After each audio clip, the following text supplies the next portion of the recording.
how to use the blade that the barber uses, so the cutthroat. First of all, this is the grip. You can see the video explains itself. Second of all, how do you use it without cutting yourself? So that is the angling of the blade. So you can see this is wrong and this is right. So you want to stay more flat as a beginner so you avoid cutting yourself. Thirdly, where to stretch your skin. The stretching of the skin is very important to get it easily cutting. And what I'm showing you here is you want to stretch it where the middle of the actual blade is, not the cutthroat handle, but the blade. Step 4, you need to blow your cheeks up to get the real stretch, and use your finger to pull, and then you begin. Keep the blade close to where you want the line to be. And step 5 is about the motion. So I will do about 4 to 5 strokes and then I'll rub it off. You can see here, I'll do it here, 4 to 5 strokes, rub it off and repeat. Now why repeat? Just to make sure there's no any single hairs out of place. Obviously you can do it as many times you want depending on how sensitive your skin is.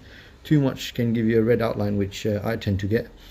And finally, that's it, to be honest. But this isn't recommended for anyone who hasn't actually used a blade before.